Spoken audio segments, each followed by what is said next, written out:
கம்பெனிலேயும் வேலை பெருசாக ஒன்றும் இல்லைங்க. ரொம்ப டல்லாக தான் இருக்குது. கம்பெனி வேலை செய்கிறவங்களுக்கு தெரியும் கம்பெனி வேலை அப்படிங்கிறது என்ன அப்படிங்கிறது.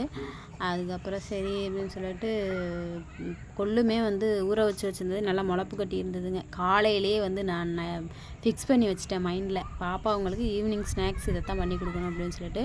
இது முட்டை ஆம்லேட்டுன்னு சொல்லலாமான்னு தெரில, ஆனால் வந்து நான் வந்து முட்டை ப்ரெட்டுன்னு தான் சொல்கிறது. இது வந்து நல்ல ஒரு 6 முட்டை எடுத்து நல்லா விக்ஸ் வச்சு அடிச்சுக்கிட்டேங்க, ஒரு பிஞ்சு உப்பு போட்டு.